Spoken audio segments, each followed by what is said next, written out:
At Maverick Public Relations, growing your influence is their specialty. NPR works with remarkable companies in the cannabis industry to deliver exceptional results. Experience big agency expertise and outstanding client service delivered by seasoned and knowledgeable experts. Connect with Maverick PR today and move your company to the next level. Visit them today at www.themaverickpr.com. From a studio high above the clouds of the Okanagan Valley, this is the Cannabis Podcast. Exploring the world of Canadian cannabis culture, one toke at a time. Now, here's your host and bud tender, Gary Johnston. And welcome back for another ride on the Cannabis Podcast bus. If this is your first time, well, you're in for 30 or 40 minutes of discussion about all things cannabis, a plant that I absolutely love, and I suspect that you might have that same fondness. This episode, we talk about the big news in BC. Can you say delivery? A game changer for BC stores. And a story just out today.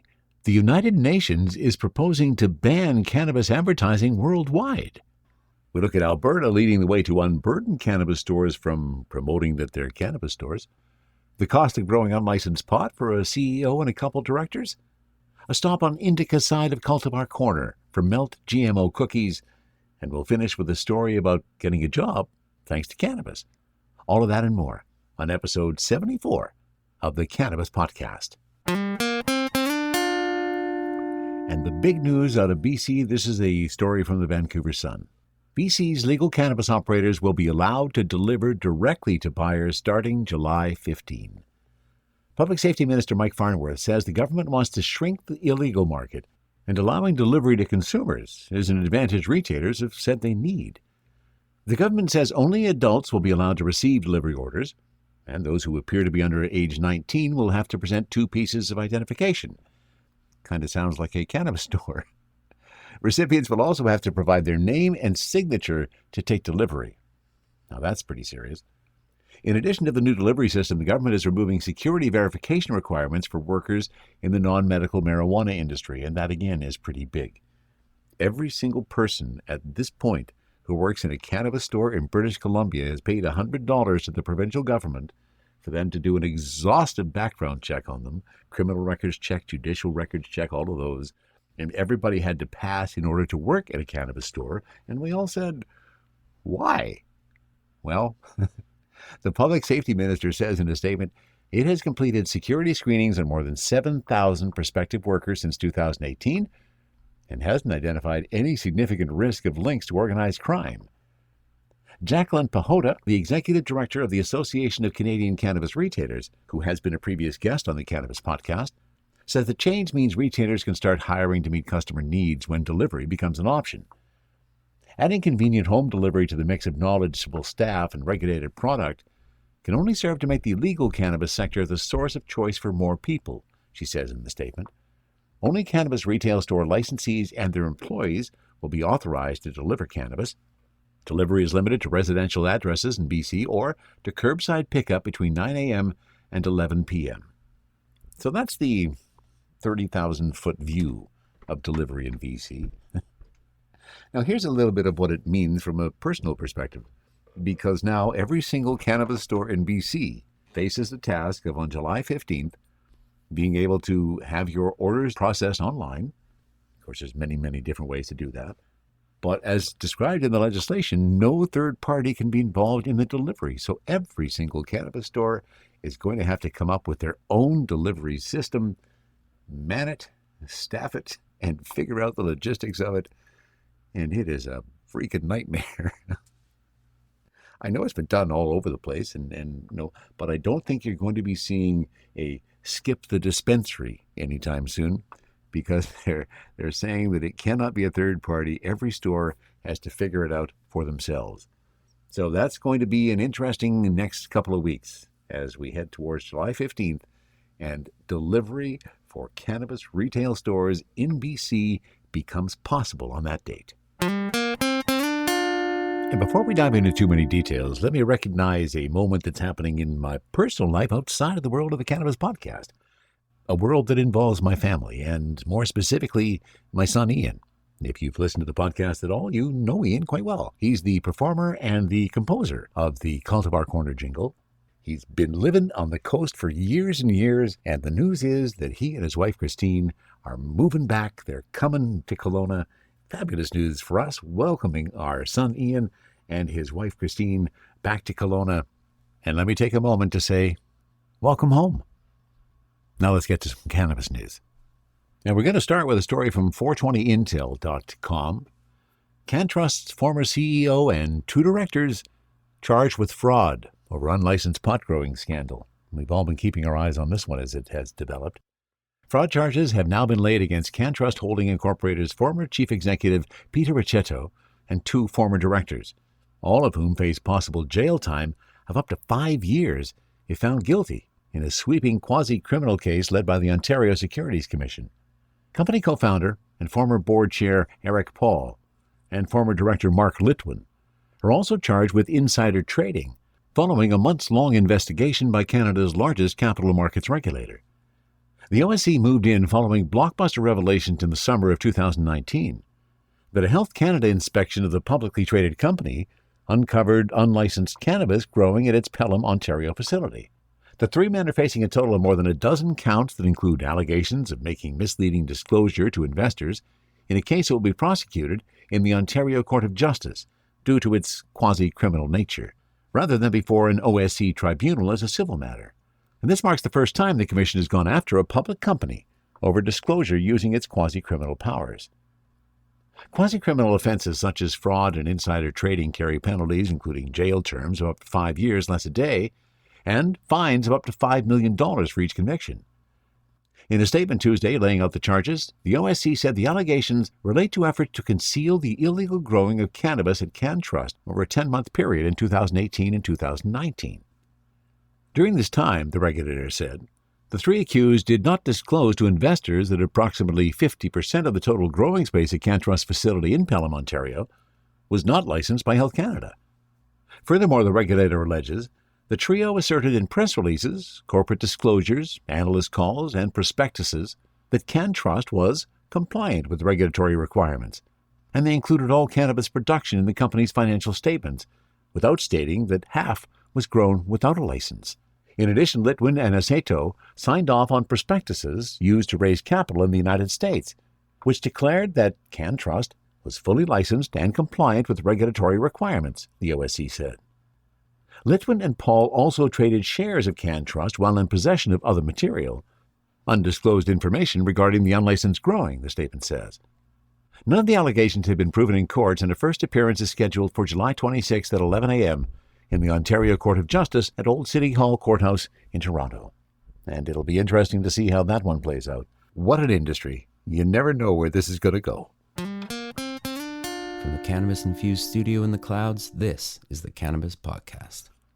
And now a couple of stories that have contrasting opinions, or at least contrasting directions.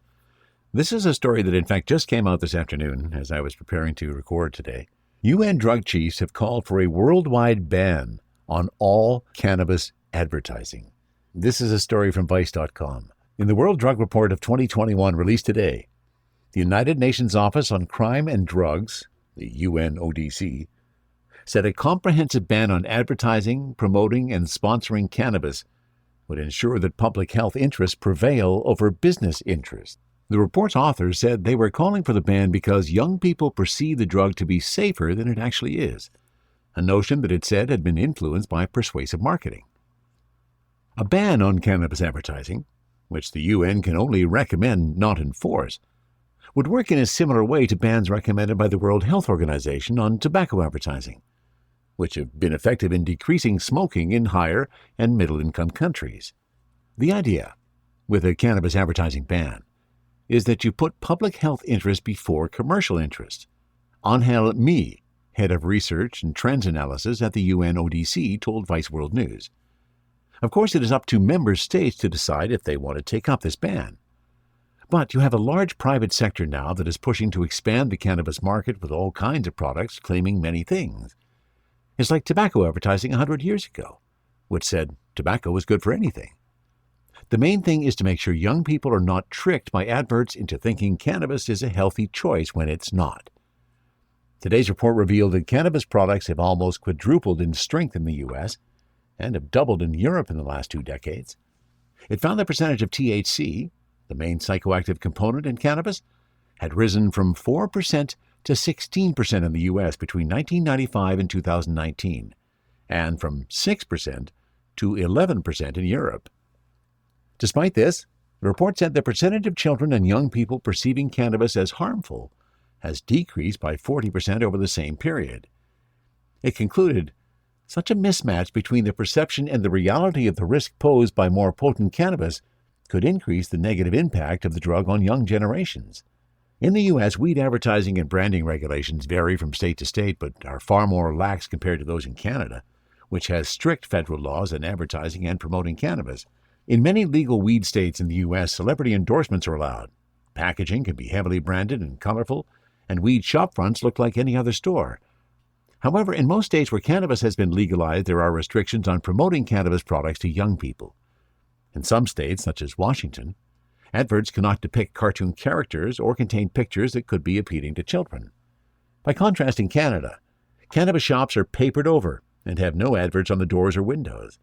Tactics such as celebrity endorsements, testimonials, price offers, and the use of people, character, or animals, or imagery associated with glamour, recreation, excitement, vitality, risk, or daring are banned. In Uruguay, the first country to legalize weed, advertising the drug is banned outright. Whether you agree with the idea of a tobacco-style advertising ban or not, this call for a ban on cannabis advertising does feel like a significant departure for the UN, said Steve Rolls from drug reform group Transform. The fact that they are actively engaging with the regulation debate is a tacit acknowledgement that legal cannabis is something that cannot be ignored and has to be positively engaged with. The debate has moved decisively from should we legalize to how to legalize responsibly. A ban on advertising and promotion is a sensible starting point for illegal cannabis markets because it's been an effective way to reduce harmful tobacco use. Yet, George McBride, co-founder of Henway Associates, a UK cannabis consultancy, thinks a UN ban will have little bite. Companies in the U.S. are allowed a pretty broad range of advertising to adults with minimal enforcement at state level, he said. In terms of the UN's recommendation, I don't think any of the U.S. states will take a blind bit of notice. This year's annual World Drug Report warned that the number of people using drugs has increased above a rise in the global population by 12% to 275 million in the last decade. Well, there you go. We should start counting the cannabis users and see exactly how many million of us there are around the world. Should the United Nations be proposing a worldwide ban on cannabis advertising? An interesting concept, because now I'm going to go to a contrary story about how things are opening up in Alberta. Now, a story from the Calgary Herald, which kind of shows the opposite opinion of what we just heard about. Albertan leads national efforts to unshackle Canada's cannabis industry. Albertan Nathan Misson said it's no accident he's co-chairing a bid to empower the country's cannabis sector as a crucial review of Canada's legalization of the drug nears. The province's outsized presence in the country's cannabis retail industry makes it likely that someone like him would help lead the Canadian Chamber of Commerce's efforts to supercharge the sector with a federally mandated review to begin 3 years after legalization. Alberta has 4 of the largest cannabis retailers in the world based here, said Misson, a former executive with one of them, Edmonton-based Fire and Flower. He pointed out that on June 2nd, Calgary-headquartered High Tide became the first Canadian cannabis retailer to be listed on the NASDAQ exchange. It's because of Alberta's leadership that these companies have been able to scale and grow, said Misson, who's also part chair of the Alberta Cannabis Council. Alberta also has by far the largest number of cannabis stores per capita in Canada.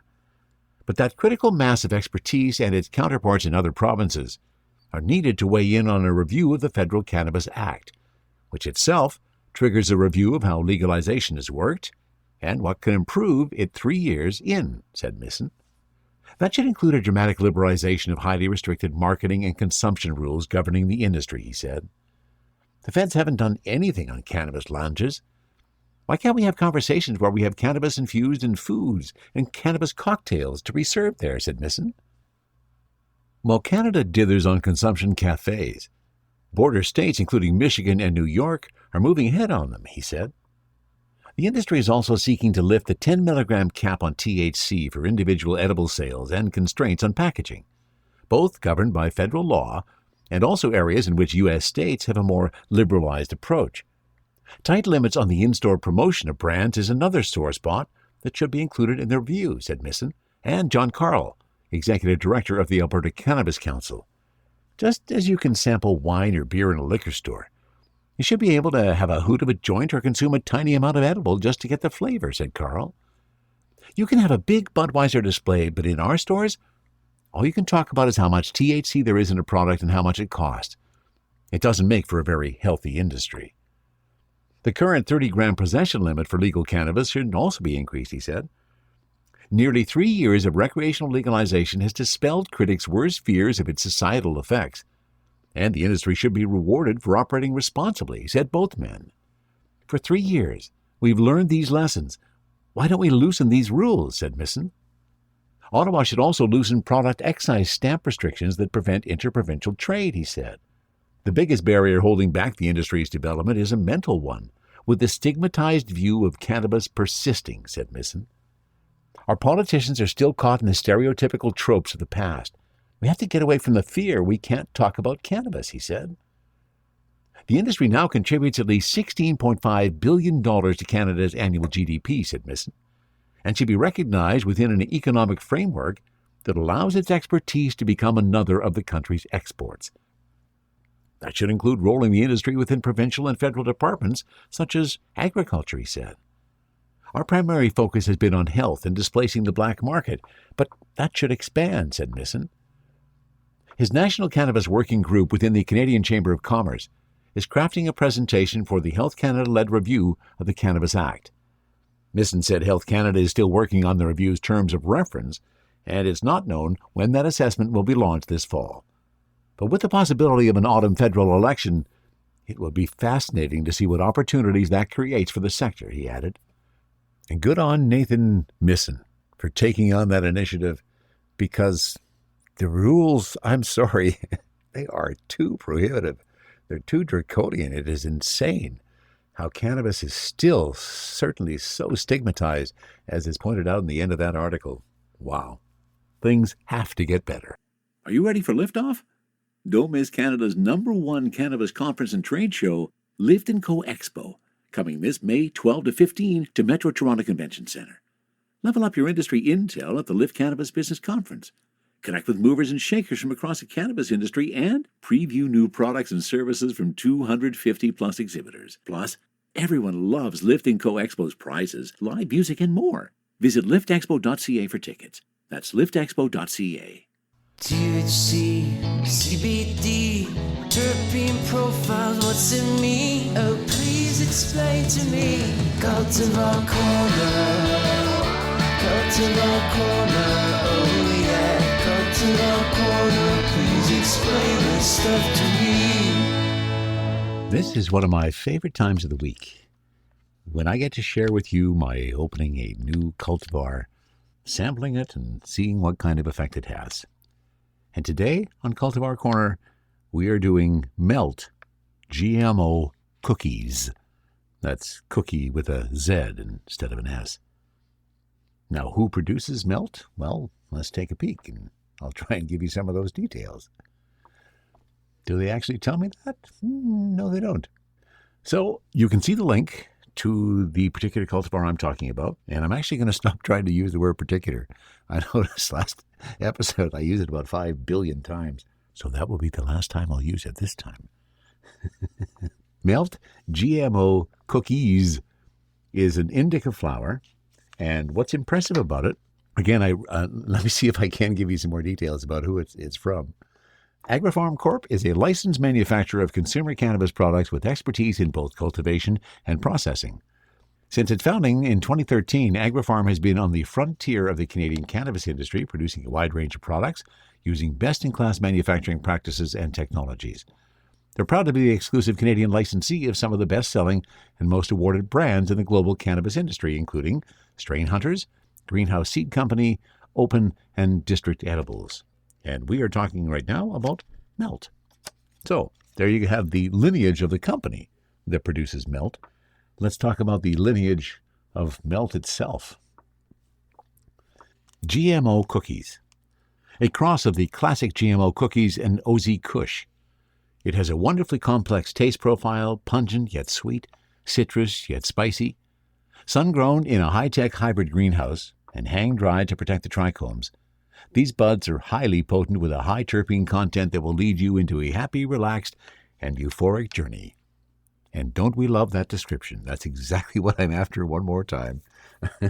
For whatever reason, I had a bad sleep last night. It's time for a really good sleep, and I want to start that with a really good period of getting high, nice and relaxed, and kind of ease off into that. You know what I'm after. THC levels on this is purported to be 25 to 29%. Interesting, 25 is the bottom of their scale. And of course, we've been talking about THC percentages ever since the Cannabis podcast started. And we've been talking about how it doesn't matter.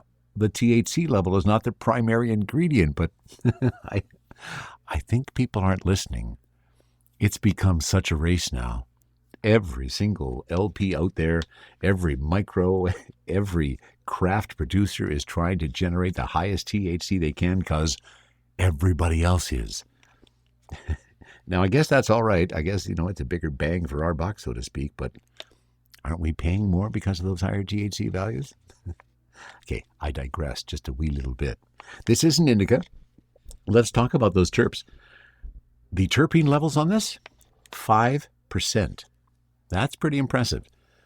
Haven't seen many in that 5% range so far, and the primary terpenes are beta-caryophyllene, limonene, and myrcene. And that makes sense because the flavor and aroma are citrus, sounds like the limonene, spicy, perhaps the beta-caryophyllene, and woody and earthy, definitely myrcene.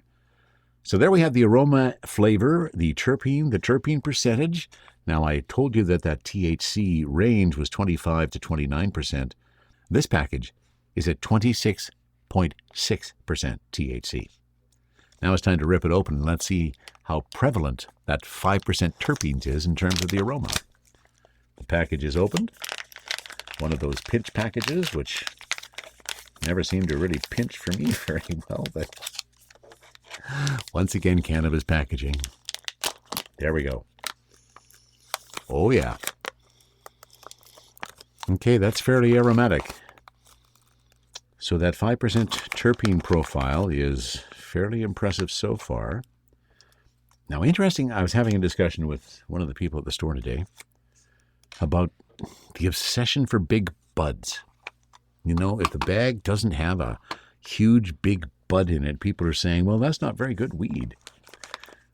Well, if that was my gauge, I think I might be a little disappointed in the Melt GMO Cookiez that I just opened. But that's not my gauge. My gauge is going to be what this cannabis does to my endocannabinoid system. That's the important factor. Because it's all popcorn buds. There's probably not a bud in here that's more than a half a gram. In fact, let me take that biggest one there and yeah, it's about a half. So there you go. Lots of popcorn buds. It is well at weight. It is 3.6 grams in total weight. And lots of aromatics. So yeah, I do agree there's some spiciness with that limonene. A little spicy. Maybe it's the pepper and the caryophyllene that we're picking up. Those peppery notes. And then the earthy, definitely the myrcene. So myrcene, the third component in the terpene list. That's the one I'm hoping is going to give me some nice relaxation before this night is over. I have heard, by way of the grapevine, in that some that have sampled this before, that this has been termed a heavy hitter. Well, that seems like a challenge to me. You call something a heavy hitter, and I'm going to really want to understand how heavy that hit is. Now I think it's time we sampled some of this pretty bud. Even though, again, it's popcorn bud. Very well trimmed. Looks really nice. They're very nuggy. Nice moisture content. Not really dry, not turning into dust in my fingers, which is always a good sign with any weed. So I'm going to have to get out the grinder and let's pull apart one or two of these buds. Get a joint ready. and throw something in the Crafty Plus. And that joint is ready to go. This is Melt GMO Cookiez.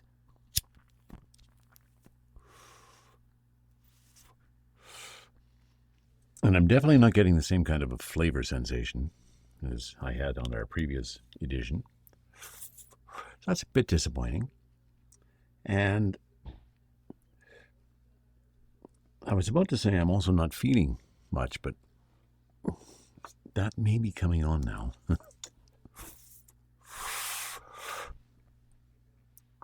Because to have this referred to as a heavy hitter in my world, when somebody says that, it usually indicates to me that this is going to be a kick you on your butt kind of thing. Well, I haven't fallen over on my butt yet. I guess there's still time.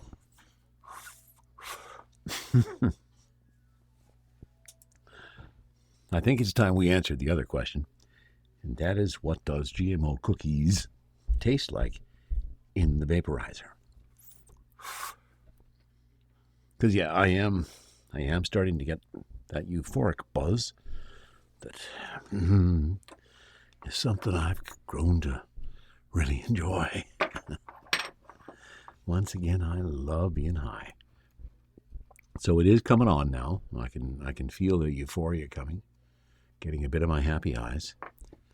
And before that overtakes me, I'm going to throw some into my Crafty, and let's see what this stuff really tastes like when we can taste that 5% terps. So I'm pretty excited about this step. Okay. Yeah. The buzz is coming on. Not sure it's up to heavy hitter status yet, but it's a pretty good hitter. Let's see how far and how fast it develops. Yeah, there's more happy eyes. It's actually kind of fun when the happy eyes kind of slowly come on, rather than some that I just bam, there they are. This one is kind of creeping up a little, but I can feel them coming. I can feel those happy eyes on the way. There's that sense of just, oh yeah, now I remember why I love cannabis so much.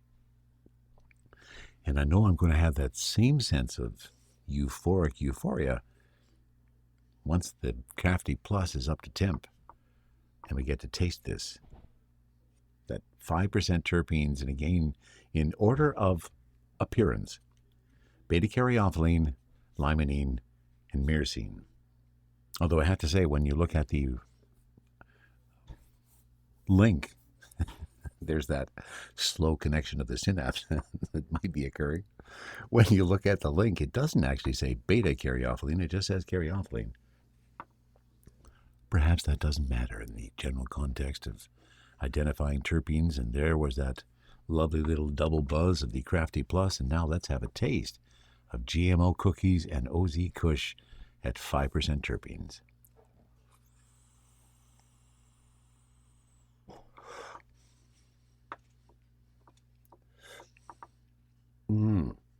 Yep.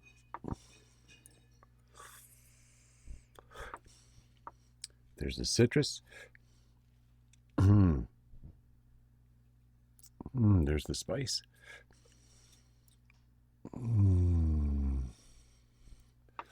Oh, especially on the exhale.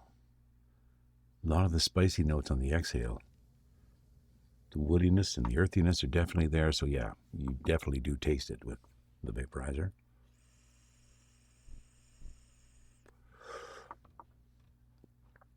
Oh, that's smooth. Smooth and tasty.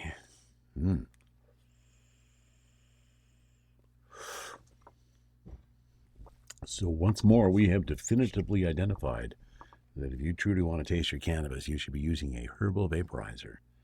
And play with the temperature a little bit. I might try some more of this at perhaps a little bit lower temperature, just to see if I can burst that flavor even a little bit more. But I'm pretty happy with what we got so far. If everything is right in the universe, this is going to continue to progress, move a little bit more into the body with a bit of body relaxation and a little happiness, a little relaxation, ready for a sweet, sweet night. Thank you, GMO Cookiez. From a studio high above the clouds of the Okanagan Valley, this is the Cannabis Podcast. Since that's him, let me welcome Ian once more. Welcome home, son. Nice to have you living close by. I want to finish up today with another story that involves cannabis and how, through a series of events around cannabis, it ended up getting me a job. This was back when we were in Thunder Bay. We didn't spend too much time in Thunder Bay. It was actually about a year, I think precisely a year that we were there. And it was December 31st, New Year's Eve of whatever year we were there, sometime in the late 70s, I believe. I was at a wedding. One of the other DJs that I worked with, we called them DJs back then, but DJ meant a different thing than it does now. Let's say the other announcer was getting married on New Year's Eve. And, of course, everybody who worked at the station was invited to the event, as were many other people that he had known over his radio career. And it was, in fact, one of those other people that I ended up out in the garage at some point late at night. Well, actually, it probably wasn't even late at night. There was probably a number of times I was out there. One time I was out there with a fellow by the name of Lee Marshall. I hadn't met him before, and he and I sparked up a couple of doobies together and had some great conversation. And over the course of that conversation, it came out that the station that he was working at in Winnipeg had an opening coming up for a morning man. And I should probably send them a tape. Well, needless to say, the cannabis inspired me to do exactly that. And, well, while I thought about what the tape needed to contain, I put it all together. And believe it or not, it was less than a week later, I was in Winnipeg accepting a job as the morning man at the FM station. The radio station was actually at the corner of Portage and Main. Okay, maybe about a quarter of a block from the actual corner, but pretty well right there. And there, within a week, our time in Thunder Bay was over. I went to Winnipeg, found herself a new place to live. My wife came along with the furniture, I think about maybe 2 weeks later. And that's how quickly things move sometimes in the radio world. And if I had not been out smoking a joint with Lee Marshall, the subject of the job in Winnipeg would never have arisen. I would never have known about it. I would never have had the opportunity to do it. And if we hadn't smoked a joint that night in that garage, I might still be in Thunder Bay. So you see, you never know where some cannabis sharing may end up leading you. And speaking of leading us, I think that leads us to the end of this particular episode. I'm sorry, I used it one more time. But that's it. I'm going to drop the word from my vocabulary. If there is ever a comment you have, please send it along to info@cannabispodcast.com. And remember, if you want the links to any of the stories that were talked about in any of the episodes, you'll find them back linked with the episode at cannabispodcast.com. That's it for episode 74 of the Cannabis Podcast. From the cannabis-infused studio, high above the Okanagan Valley, this was the Cannabis Podcast.